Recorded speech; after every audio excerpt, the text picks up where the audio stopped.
Title IX complaint. And a Title IX actually guarantees the equality and keeps us safe here at the community. So we actually need to be able to do that. So how would you file those Title IX complaints and criminal complaints is actually you would write the Department of Education a letter as to what happened to you, why it's a violation of that policy, and they will determine whether it was violated or not based on what they know and how it is. And the university will actually take 60 days of their calendar days to work on it and try to resolve that resolution. For employees at Rowan, Professor Castor, I hope you know it, and I hope you do it too, if it comes to it. They are obligated by Title IX and the university to report any type of information they hear about it. They can keep it as confidential as possible between them and the student or whoever tells them, but inevitably they still have to report it. When it comes to reporting the harassment, the 4 things that actually have to report is the name of the perpetrator, the name of the victim that was included, that came up to them and talked about it, any witnesses that were involved, and the date, time, and location as to where it happened. They're literally trying to help you as best as they can, try to give that justice towards you.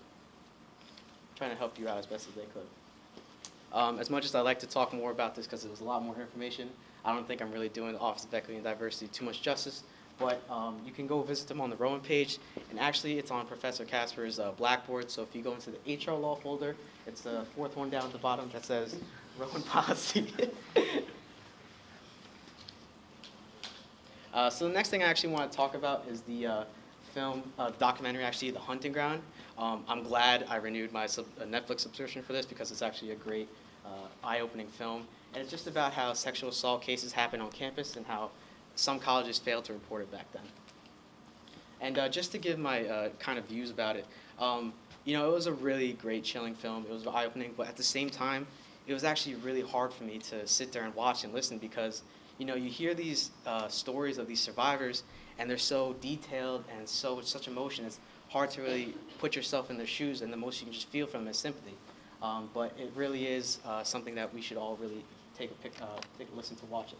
So the documentary actually opens up with Andrea Pino, who was sexually assaulted her sophomore year, Annie Clark, who was sexually assaulted her freshman year in classes. And when you hear their stories, like I said, they're so chilling. They have these heartbreaking things with so much emotion. And when you hear them, you hope right after it, they talk about the justice that was served to them. But that's actually not the case what happens. So what actually happens is they finally get the courage to report it to the university of what happened to them. But the University of North Carolina starts blaming the victim. And, you know, it wasn't just them either. It was all these other students from all these other schools that were happening to them. And they had courage, and they reported, and the university would do nothing. They'd blame the victim for what happened to them. And it was really hard to hear. And, you know, not only that, too, that was frustrating, but the documentary would come up with all these statistics and bringing these out. And this was the one that stood out to me the most, that over in Stanford and West Virginia, there's over 200 reported assaults and maybe 1 expulsion. I mean, that's actually really ridiculous how colleges handle it. And that's why it was frustrating. But the documentary actually gives you a good point as to where it's still frustrating to hear that no student or future parent of a student wants to go to a school that's known for sexual assault allegations. So they kind of just push it under the rug as best as they can and try to create this artificial image of themselves so they look so wholesome. But in reality, it still happens at colleges. And, you know, that's why it's actually important to understand these things at HR law because, you know, it happens almost everywhere. It's not just a college. It's not just a workplace. It can happen anywhere, and that's why we need to know how to defend ourselves, how to really stand up against it, and how to really fight back as to what happens and really understand why that's the difference between bad and good.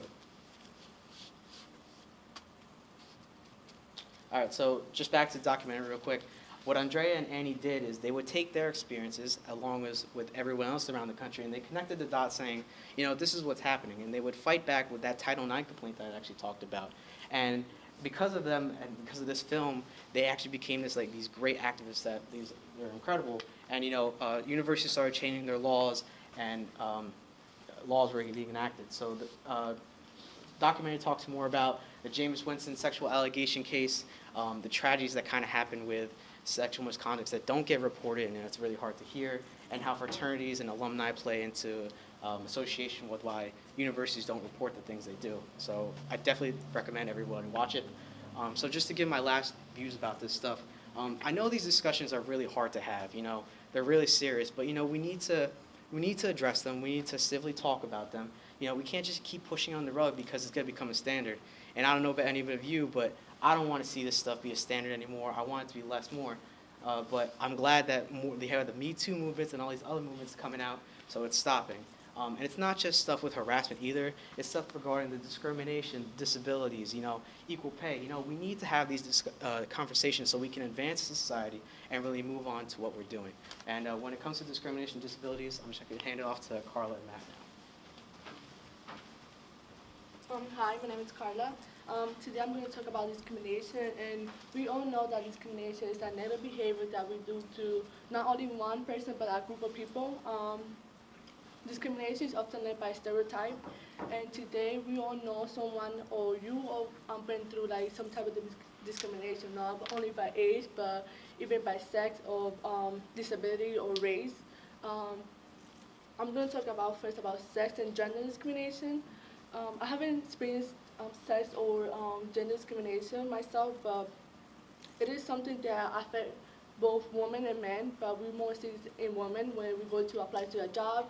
Somebody don't want to give you a job because you're a woman and you think that a man is more capable of doing the job, but when we see it, even women and men have the same ability to do the same type of job, and we think that just because we're women, we need to be in the kitchen, we need to stay home, but it's not, because we able to do both of them. The Civil Rights Act of 1964 protect individuals against discrimination in different areas like hiring, payment, promotion, training. And something that I went through when I was in middle school is race discrimination. When I came here to the United States, I was only 9 years old. So I didn't know English a lot. My first language is Spanish, so every time I would walk through the classroom, in the hallway, even in the bathroom, people would tell, oh, why you here? You're not from here. Like, you need to learn English. You cannot speak Spanish. This is America. We speak English, which would get me like mad because I didn't know how to fight back because my first language was Spanish and all I knew from like 9 years was Spanish. So, which is get to my second point, which is like national origin, where people be treated rude because they have different background than you, and it shouldn't happen. It's 2018. We all know that people come from different background and different. They have different story. They're not all rich. We come from different background. Some people have low income than others, and we shouldn't be treated differently because of our background. When I got one of my current job right now, one of my coworkers asked me, oh, you know Spanish? I'm like, yeah, that's my first language. And she asked me what part of Mexico I'm from, which has got me annoying because we're all not Mexican. I'm Puerto Rican. I'm proud to be Puerto Rican. And I should be able to be proud to be who I am. I shouldn't be able to be treated different because I have a different type of color skin. My hair is not straight. My hair is actually curly, and I'm proud of that. I shouldn't be able to hide myself when I go to work, when I go to school, just because somebody don't like the way I am.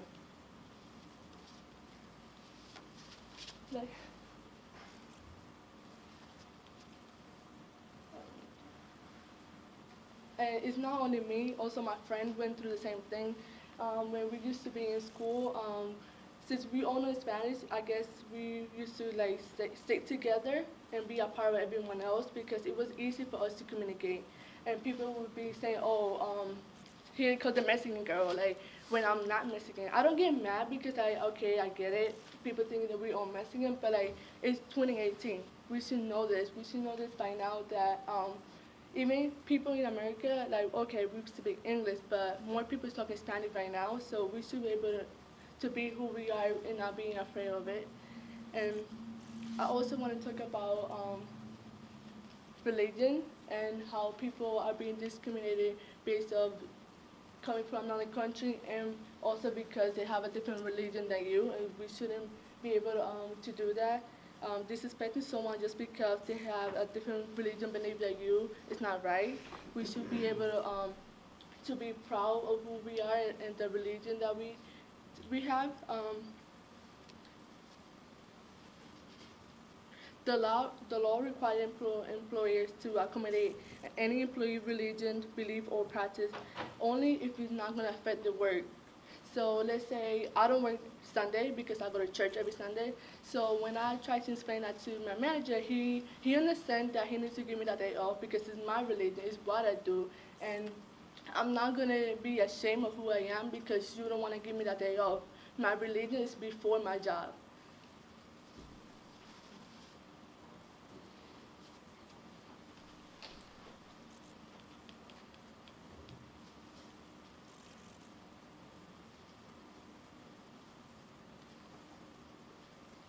Another thing that I want to mention is that even if you don't, the, even if you don't like the person, like your coworker, you shouldn't say, oh, I don't like them because of their religion. You gotta have like a specific reason why you don't like a person.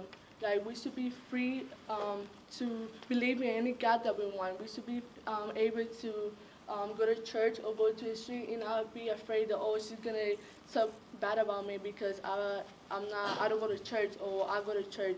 We should be able to be who we want.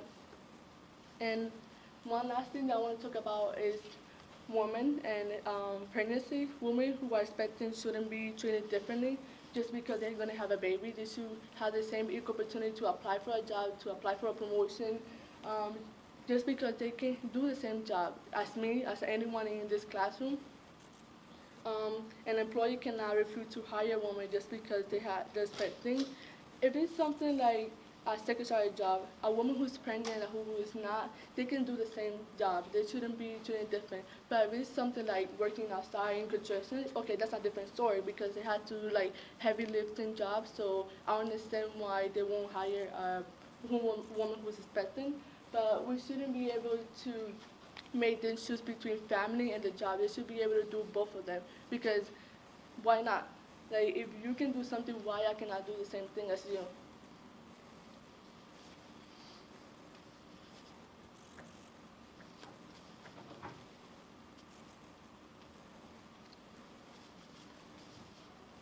And my last thing I'm gonna say is that we should be able to not. We should be able to help them, like help any woman who's going through a difficult situation. Like if they get fired for being pregnant, we should tell them no, it's wrong. You have your right. They shouldn't do that to you. And I'm gonna pass it to Matt so he can talk about the different other discrimination. Thank you. So Carla just went over, or just explained many different types of discrimination that can be seen in the workplace. Although it might be more common to see sexual or race discrimination, there are still other types out there. Those can be age discrimination, disability discrimination, equal pay and compensation discrimination, and genetic information discrimination. So age discrimination involves treating an applicant or employee less favorable because of their age. And a lot of people believe that is only seen in hiring and firing an employee, but it's actually any aspect of employment, including pay, promotions, and job assignments.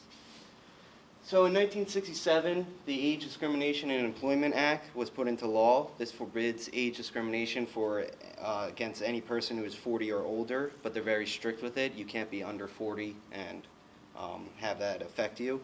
But it is not illegal under this for an older worker or to favor an older worker over a younger worker, and the discrimination can still occur when both parties are over the age of 40. Also, this makes it unlawful to include age preferences, limitations, or specifications in job notices. However, if it is reasonably necessary for normal operations of a business, an employer may specify an age limit in job notices or advertisements. Like, for example, my job, I drive around to a bunch of stores, and in New Jersey, you have to be 17 to drive. So that they could say that you have to be 17 or older for the job because you have to be able to drive.